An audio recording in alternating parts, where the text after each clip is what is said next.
Boa noite. Deus nos abençoe, nos dê bastante discernimento. Obrigado pela presença de cada um que está nessa noite aqui. Que o Senhor possa nos ajudar. Amém? 1 João, capítulo 4, versículo 8. Aquele que não ama não conhece a Deus, porque Deus é amor. Leiamos todos. Aquele que não ama não conhece a Deus, porque Deus é amor. Amém. No segundo tempo da expressão do Senhor, dos seus conceitos, hoje à noite nós vamos traçar um novo foco, não novo de não ter conhecimento, mas da extensão do amor de Deus para nós nesta noite. Amém? Então, nessa leitura que nós... Dá licença só um pouquinho, irmãos.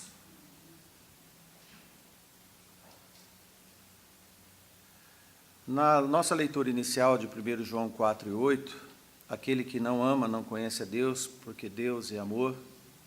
Nós vamos traçar nesta noite o nosso sermão na palavra do Senhor, no mesmo versículo base de domingo passado, e sobre ainda dos conceitos de Deus sobre nós e a essência de Deus, que é o amor, porque o conceito de amor deve ter a eficácia da natureza de Deus em nós. Essa é uma condição, e eu vou usar uma expressão em latim aqui, sine qua non. Quem não sabe, não precisa de querer aprender, porque quando nós estamos pregando aqui, não se exige, não é necessário aprender grego, nem o hebraico e nem o latim. É preciso ter um coração aberto para poder compreender o que está escrito na palavra de Deus. Mas sine qua non encaixa muito sobre o amor de Deus, porque essa expressão originou-se do latim legal, que quer dizer sem a qual não pode ser. Refere-se a uma ação cuja condição ou ingrediente é indispensável e essencial. Por isso que optei para trazer para os irmãos essa expressão latina, sine qua non. O amor de Deus é uma condição sine qua non para os filhos de Deus. Amém, irmãos? O amor de Deus, ele não é generalizado nas pessoas. Poderia e deveria ser, mas não é. Na prática, é para poucos.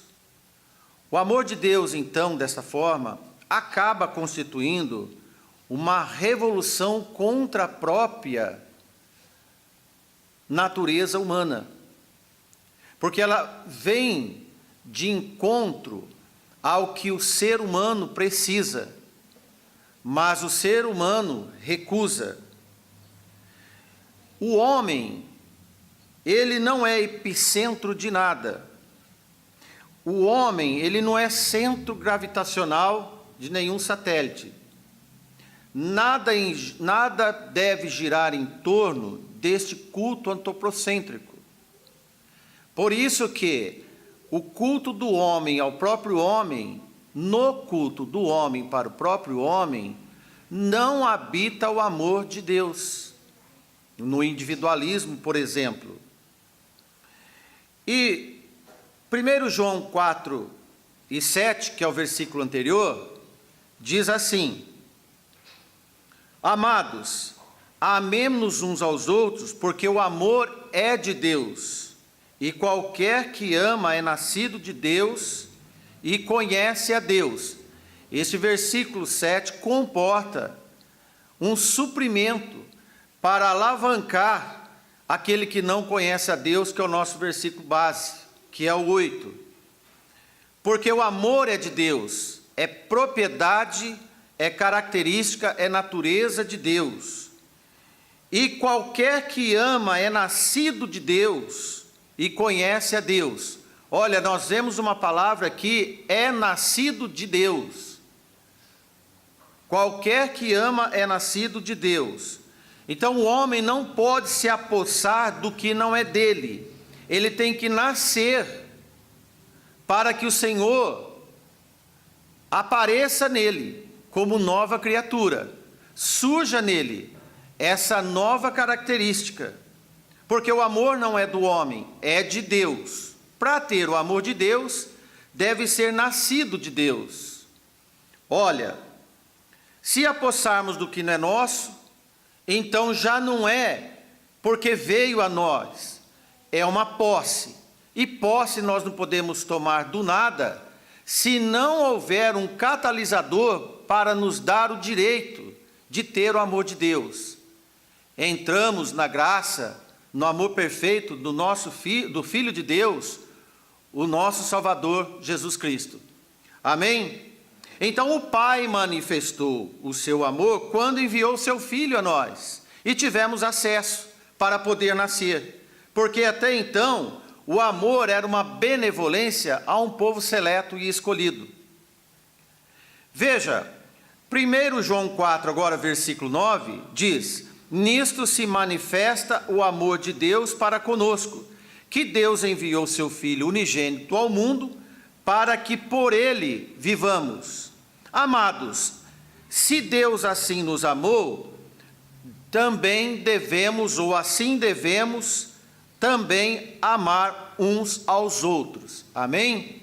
Olha, vemos aqui que o Senhor manifesta o seu amor em nós.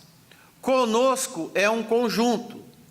É uma palavra que demonstra um conjunto dos nascidos de Deus. O amor de Deus veio com a pregação maravilhosa das boas novas ao mundo, através de nosso Senhor Jesus Cristo. Então podemos entrar em João 3,16 para poder ter a compreensão bíblica do mundo que Deus amou de tal maneira, para dar seu Filho único para nós. Ora, irmãos, vamos então entrar no texto de João 3,16, mas não vamos ler o versículo isolado, porque nós podemos começar do versículo 3, por exemplo. Pode abrir, quem tem sua Bíblia, em João 3. Ora, o que diz lá e o que acontecia lá? Nós vemos um homem chamado Nicodemos, que foi ao encontro de Jesus à noite, e Jesus relatou a esse mestre em Israel sobre o nascer de novo. Jesus disse a Nicodemos: na verdade te digo que aquele que não nascer de novo, não pode ver o reino de Deus. Não te maravilhes ter dito, necessário vos é nascer de novo. 2 vezes Jesus diz a Nicodemos que é necessário nascer de novo para ter uma nova vida. Outra vez posso colocar a frase em latim: a condição sine qua non para ter a natureza de Deus é necessário nascer de novo. Mas aí, irmãos, para este homem que era mestre em Israel, não compreendia, enquanto Jesus dizia das coisas espirituais, Nicodemos procurava uma compreensão da natureza biológica do nascimento. E para renascer, por dedução lógica, deveria reentrar nas entranhas da sua mãe, fazer o caminho inverso e renascer. Então, para Nicodemos, obviamente, por dedução, nascer de novo é voltar à reentrância ao ventre da mãe para depois novamente nascer. Ora, esse foi o conceito de nascer de novo. Esse paralelo entre nascer de novo com João 3,16 pode nos afastar do propósito central de Deus para nós. Na expressão, amou de tal maneira o mundo, quando nós lemos nos originais, está cosmos, e cosmos é o universo no grego. Ora, não vamos também procurar entrar no universo, porque entraríamos no universo dos pecadores. Olha, quando nós vemos Nicodemos, mestre que era, não podia assim entender pela palavra espiritual. Jesus trouxe a Nicodemos o exemplo fato para ele. Quem tem a sua Bíblia e quiser abrir lá em Números 21 e capítulo 21 em diante, nós vemos, Números capítulo 21, versículo 4, nós vemos que logo depois da vitória sobre os cananeus, Israel parte para o monte Or, isso na caminhada do deserto. Versículo 4 diz assim: ora, eu disse aos irmãos que os versículos anteriores, o povo de Israel tinha acabado de receber de Deus, através de uma revelação, que ia vencer os cananeus. Parece que isso daria um efeito espiritual aos judeus, mas não deu. Então partiram do monte Or, pelo caminho do Mar Vermelho, a rodear a terra de Edom, dos edomitas. Edom quer dizer vermelho. Porém, a alma do povo angustiou-se naquele caminho, e o povo falou contra Deus e contra Moisés: por que nos fizesse subir do Egito para que nos morrêssemos nesse deserto? Pois aqui não tem pão, pois não há aqui pão nem água há. E a nossa alma tem fastio deste pão tão vil, o pão maná que Deus dava. Então o Senhor mandou entre o povo serpentes ardentes que picassem o povo, e morreu muita gente em Israel. Por isso o povo veio a Moisés e disse: havemos pecado porquanto temos falado contra o Senhor e contra ti. Ora ao Senhor que tire de nós estas serpentes. Então Moisés orou pelo povo. E disse o Senhor a Moisés: faze-te uma serpente ardente e põe-na sobre uma haste, e será que viverá todo aquele que, tendo sido picado, olhar para ela, isto é, olhar para a serpente. E Moisés fez uma serpente de metal e pô-la sobre uma haste, e sucedia que, picando alguma serpente a alguém, quando esse olhava para a serpente de metal, vivia. Ora, acabamos de ler um fato que Nicodemos conhecia, mas agora Nicodemos ia entender melhor, e a nós também. João capítulo 3, quando o Senhor discorre o novo nascimento a Nicodemos, e teve que apelar para um exemplo prova que Nicodemos conhecia. Assim Jesus tomou argumento para exemplificar o novo nascimento. Mostrou que Jesus é o soro antiofídico, disponível para quem olha para ele. Esse olhar é voltar-se para. Voltar-se para é condição sine qua non, essencial para o arrependimento. Amém, irmãos?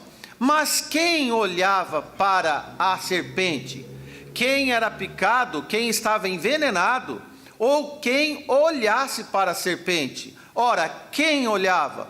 Quem estivesse picado pela serpente.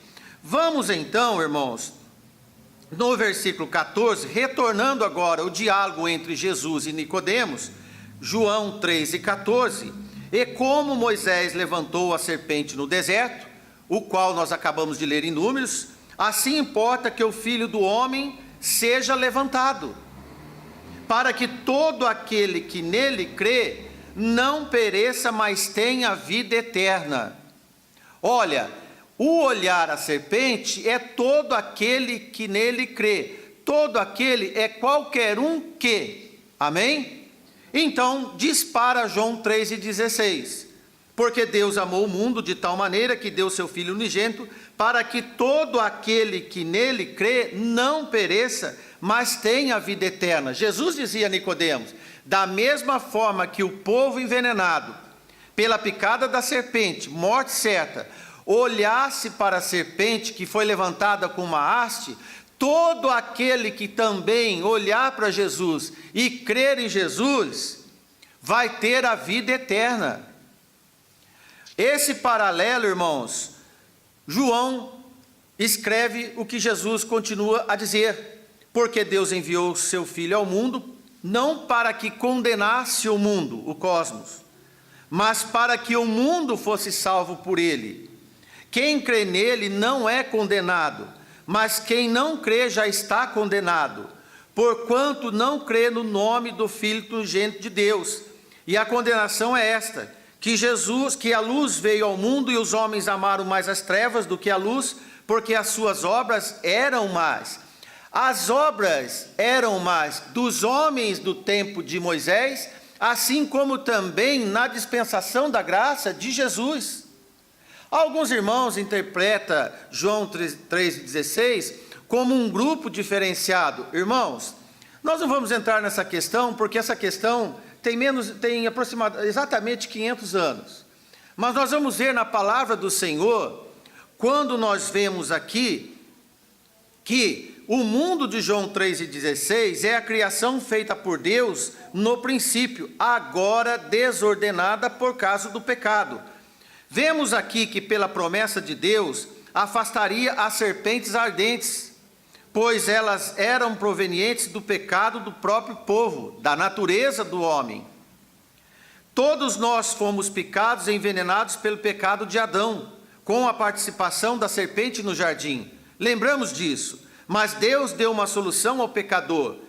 E o que Deus queria dizer era que, mesmo sendo picado por essa serpente proveniente do seu próprio pecado, ainda tens a saída para a vida eterna. Olha para Jesus, que é o autor e consumador da nossa fé. Ora, a fé não salva, mas aquele que crê, tem fé. Amém, irmãos? Olhe para o madeiro levantado e não perecerás, mas viverá. Olhe para Jesus crucificado. Se você perece com o veneno do pecado e sabe da morte iminente, e ainda não tem certeza do antídoto e perece, aprenda com Nicodemos. Claramente, a serpente de Moisés é em nós a morte de Cristo na cruz, levantando pela haste na cruz do madeiro, Jesus, o nosso Salvador. O mundo de João 3,16, podemos conferir, é a nova humanidade em alma vivente de Adão, envenenados e todos prestes a morrer. Paulo diz em 1 Coríntios 15, 45, assim como também, como assim está também escrito: primeiro o homem Adão foi feito em alma vivente, e o último Adão em espírito vivificante. Olha, do primeiro Adão, viemos almas viventes, pecadores e envenenadas pelo pecado. De Jesus, o segundo Adão, veio o antídoto da cura, de sarar, de curar, de dar nova chance, de dar a vida eterna, de nascer de novo. João chama essa nova raça de mundo, não só os judeus, mas todas as nações e povos, todos os envenenados num só veneno do pecado, que disseminou a todos os homens. Em João 3,16, o amor de Deus, o amor de tal maneira, ao enviar seu único Filho Jesus, não pode ser medido apenas pela magnitude infinita dos cosmos, não só a bilhões de pessoas nas dispensações, mas pelas tantas maldades e impiedades, faz necessário a condução de seu Filho amado na cruz. Enquanto outra passagem, João pôde falar de todo o mundo. 1 João 2,2 diz: ele é a propiciação pelos nossos pecados, e não somente pelos nossos, os agora eleitos, mas também pelos de todo o mundo. Do veneno contaminador do pecado, não escapou ninguém. O veneno não tem escolha, passou para todos. Assim está disponível para todos a vacina, a salvação, Jesus Cristo nosso Senhor. Amém? Não há dúvida que Jesus morreu pelos agora eleitos, mas na presença do efeito do antídoto da cura. Mas antes pelo todo, isto é, cosmos, agrupando assim o todo, o conjunto caído, a grandeza com a maldade do mundo, todos os perdidos, como também éramos neste universo, todo contaminado pelo pecado de Adão. Esse é o imenso poder de Deus sobre tudo e todos, o amor perfeito de Deus. Este é o amor perfeito de Deus, porquanto, como por um homem entrou o pecado no mundo, e pelo pecado a morte, assim também a morte passou a todos os homens, por isso que todos pecaram, diz Paulo em Romanos 5:12. Neste eixo indutivo da Escritura para a própria Escritura, sem algum pilar humano que seja, o amor de Deus pelo mundo não pode ser restrito. Isso seria acepção, porque para com Deus não há acepção de pessoas, diz Paulo em Romanos 2:11. No relato de Atos 10, por exemplo, foi difícil Pedro eximir-se do conceito de acepção e aceitar o forasteiro Cornélio, embora piedoso centurião de Cesareia e temente a Deus. Mas para Pedro, ele não estava no grupo escolhido por Deus. Mas esse centurião de Cesareia temeu a Deus. E o que aconteceu com Pedro? Pedro disse, no versículo 28, no capítulo 10 de Atos, mas Deus mostrou-me que a nenhum homem chame comum ou imundo, embora pecador de herança, todos, mas não ouse dizer, esse é pecador ou imundo. E abrindo Pedro a boca, disse, reconheço por verdade que Deus não faz acepção de pessoas, mas lhe é agradável aquele que, em qualquer nação, o teme e faz o que é justo. Enquadra-se no falar de Pedro o ato de fé, o ato de crer desse centurião de Cesareia. Atente às palavras finais de Pedro. Aquele que, isto é, qualquer que dentre os pecadores, crê. Se o Senhor não faz essa distinção, é certo que também não devemos fazer segregação e nem seleção entre nós. Muita ousadia da nossa parte, e de qualquer teólogo que seja. Porque Tiago 2,9 diz, se fazeis acepção de pessoas, cometeis pecado, e sois redarguidos pela lei como transgressores. Irmãos, se o Senhor não faz acepção de pessoas, não devemos nós também seguir os seus passos? Porque agora temos a natureza de Deus. A acepção é ter preferência, premeditar, antecipar. Os judeus já faziam isso com os gentios. Todo o trabalho que o Senhor teve com seus discípulos para tirar esse ranço da velharia dos judeus em relação aos gentios e estrangeiros, o qual agora nós ganhamos a entrada. Então, em Romanos 10, o pregador ensina esse campo aberto, porquanto, versículo 12, porquanto não há diferença entre judeu e grego, porque um é o mesmo Senhor de todos, rico para com todos os que o invocam. Invocar, irmãos, é quem olha para Cristo. Invocar é chamar que venha ao auxílio. É o efeito de olhar para a serpente. Ora, irmãos, é rico para todos com que o invocam. Porque todo aquele que invocar o nome do Senhor será salvo. Perde a eficiência do veneno, perde a eficiência do pecado. Da mesma forma que o Senhor disse à mulher samaritana, que Deus procura tais adoradores. Ora, irmãos, se Deus é onisciente e nós cremos nisso, mas Ele procura, caro irmão, a predestinação realmente é maravilhosa, você entende?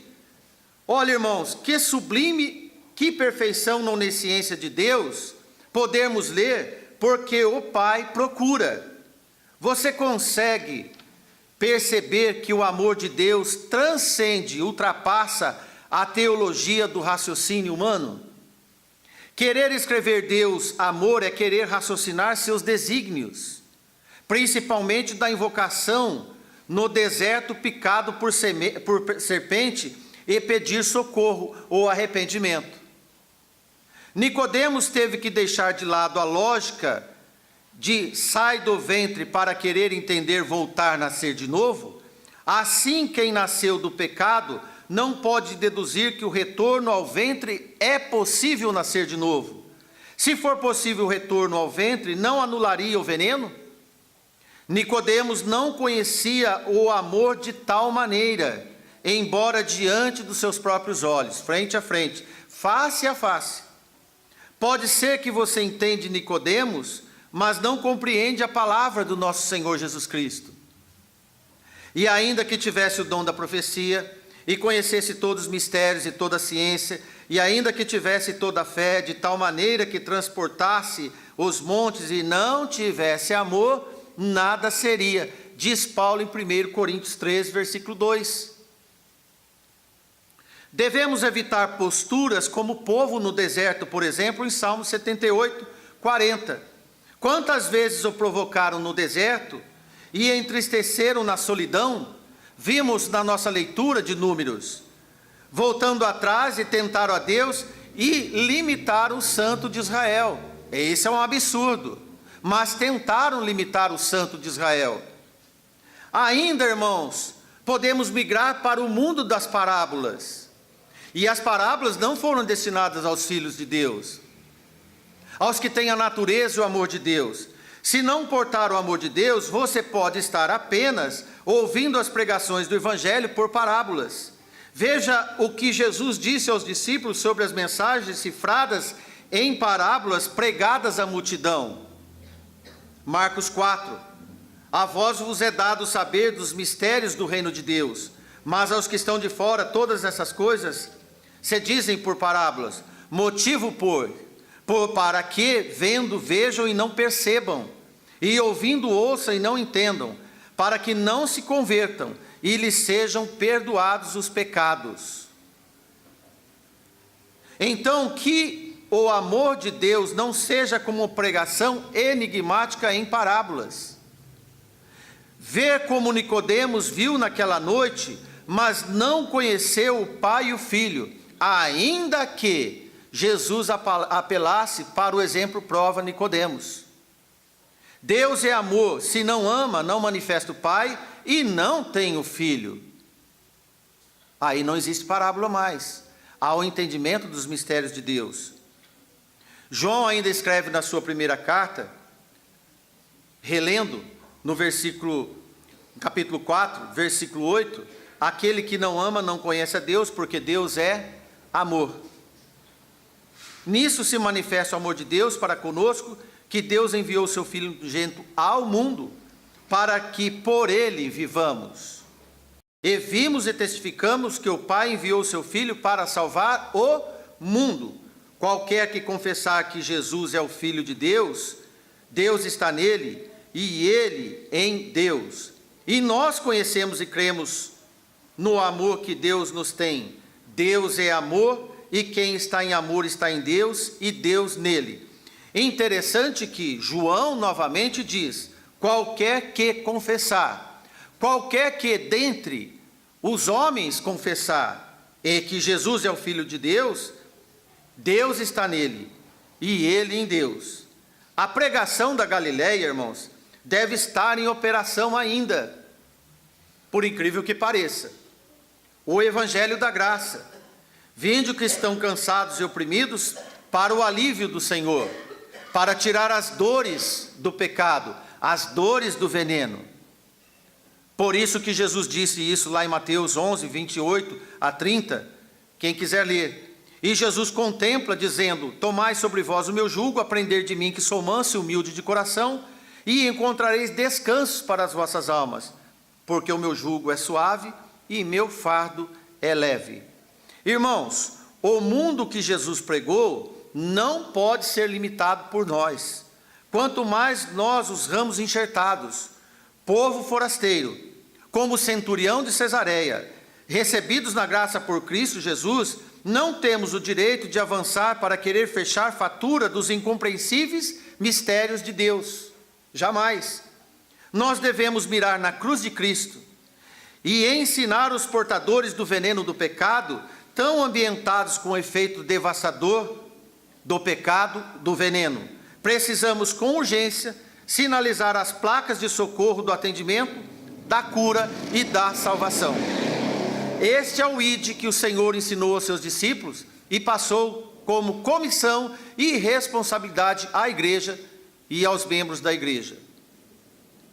Como pregou Spurgeon no seu sermão pregado na manhã de domingo de 19 de outubro de 1879, veja o que esse nobre pregador disse: a picada da serpente foi dolorida.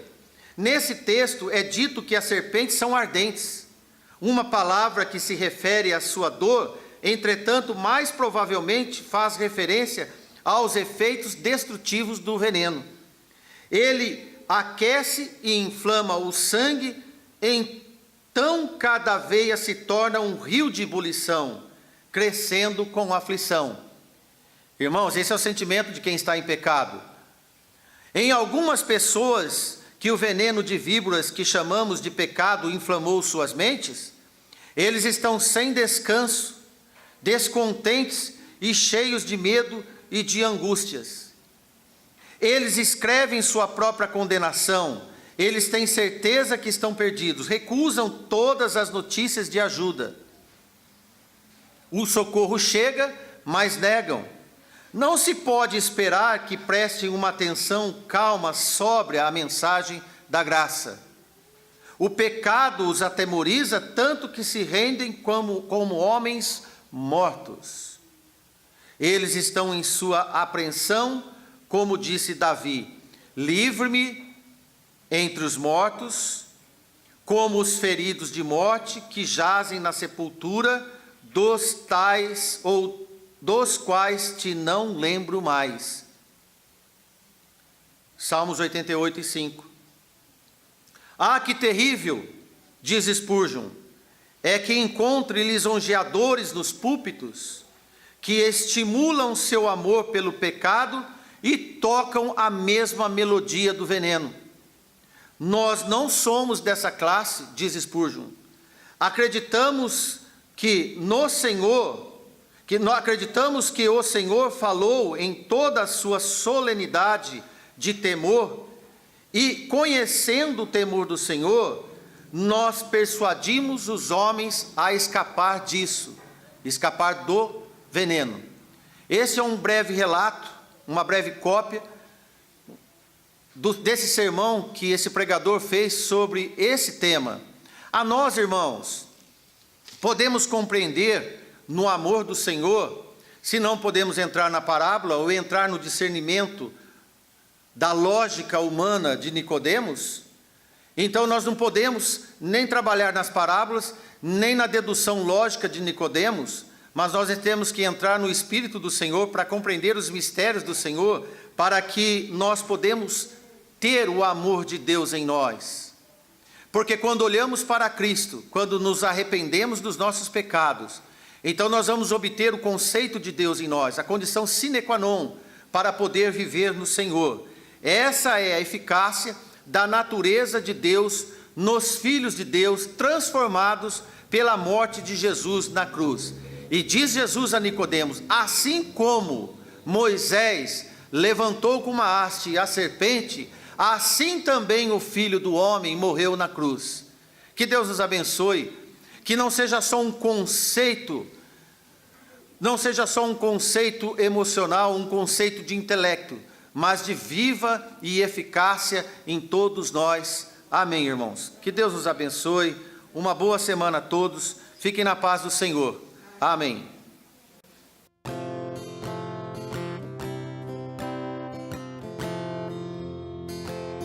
Deus enviou Jesus, seu Filho, e seu amor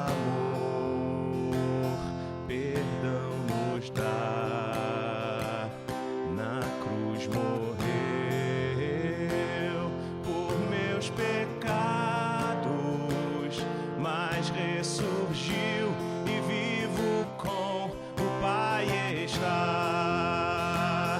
Porque vivo está, o amanhã não temerei. Porque vivo está, não temerei. Pois eu bem sei que é dele o meu futuro.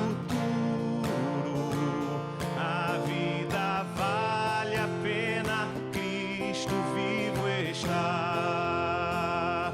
Um dia irei passar o rio, vencer a morte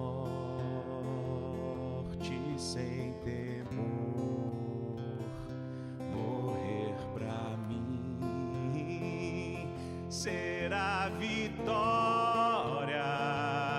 Verei a glória de Jesus, meu Salvador. Porque vivo está, o amanhã não temerei. Porque vivo está, não temerei. Pois eu bem sei que é dele o meu futuro. A vida vale a pena, Cristo vivo está.